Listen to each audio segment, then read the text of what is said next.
Donc le collectif Étrange Mémoire, c'est un collectif qui est né en 2011 à Nantes, qui est un collectif de création artistique pluridisciplinaire. On a 3 activités au sein du collectif. On fait du spectacle vivant dans l'espace public. On a aussi une production sonore, on va dire. On fabrique aussi du podcast, mais qu'on met en scène avec des installations interactives. On mélange images animées, images documentaires, images d'archives, avec différents dispositifs, soit d'écoute, soit de présentation. Et assez souvent, depuis 5-6 ans, on fait des projets pour l'espace public, avec la projection d'images, l'écoute de sons au casque. Donc on emmène les gens dans des histoires, souvent des histoires vraies, qui sont appréhendées avec pas mal de poésie, une création musicale, sonore. Alors, Les Cieux de Loussanouche, c'est un spectacle, c'est le plus gros projet qu'on ait pu mener au sein d'Étrange Mémoire, avec en prémisse l'idée de diffuser de la cartographie dans l'espace public. Et on a fait tout un cycle de labo qui s'appelait Atlas Cinéma, et aujourd'hui c'est le nom du dispositif qui permet de créer une forme de cinéma en plein air, avec dans lequel on fait en temps réel, on joue en temps réel tout ce qui est contenu, images et sons. La voix est en direct, les images sont projetées sur une grande façade et elles sont jouées en direct. Mais on a d'abord eu des phases de recherche avec des chercheurs et des chercheuses en cartographie, en géographie.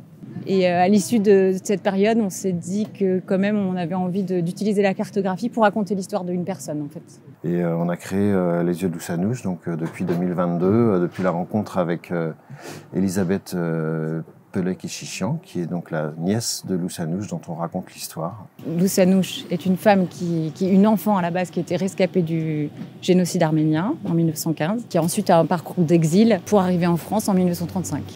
Et voilà, ça prend la forme d'un spectacle d'1 heure qui suit le parcours de cet enfant d'abord, pour finir quelques années plus tard, à l'âge adulte, à arriver en France, en Ardèche, où elle a fini ses jours.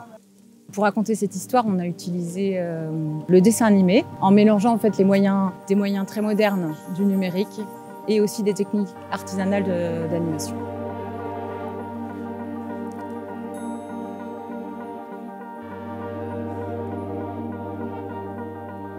Et on a mis en place différents rendez-vous pour rencontrer les gens et aussi pour partager notre univers, nos outils artistiques. Voilà. Donc le premier soir, par exemple, on est arrivé, on a projeté notre animal totem, qui est la grue, une grue cendrée, sur les différentes façades du quartier.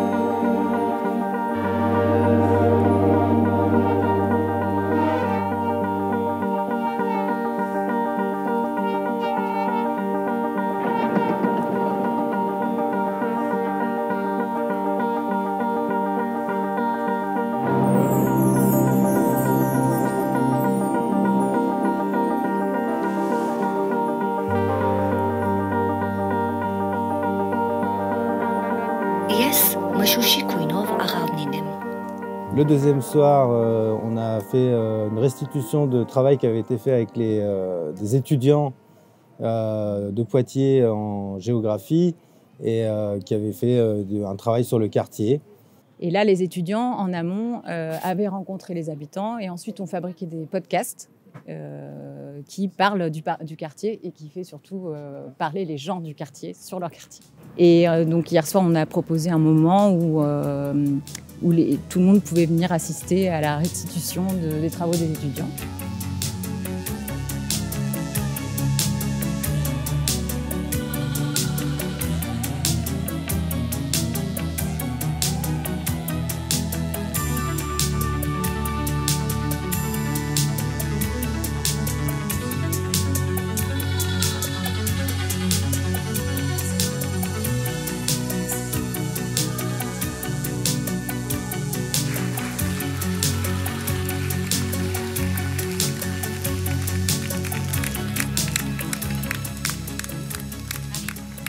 Ce soir, on propose du coup une animation Gru Gru Voyage voilà, où les gens peuvent donc voyager sans se déplacer au travers d'un fond vert et partir dans la destination où ils ont toujours rêvé d'aller.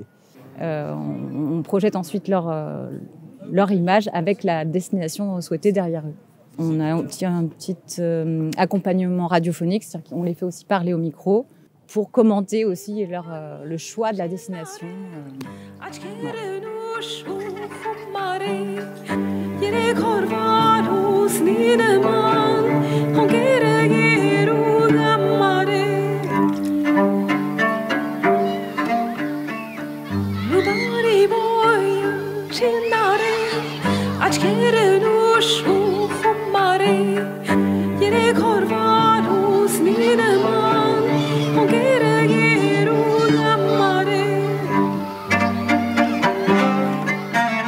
Et samedi, pour finir, on vient jouer le spectacle Les Yeux de Lousanouche.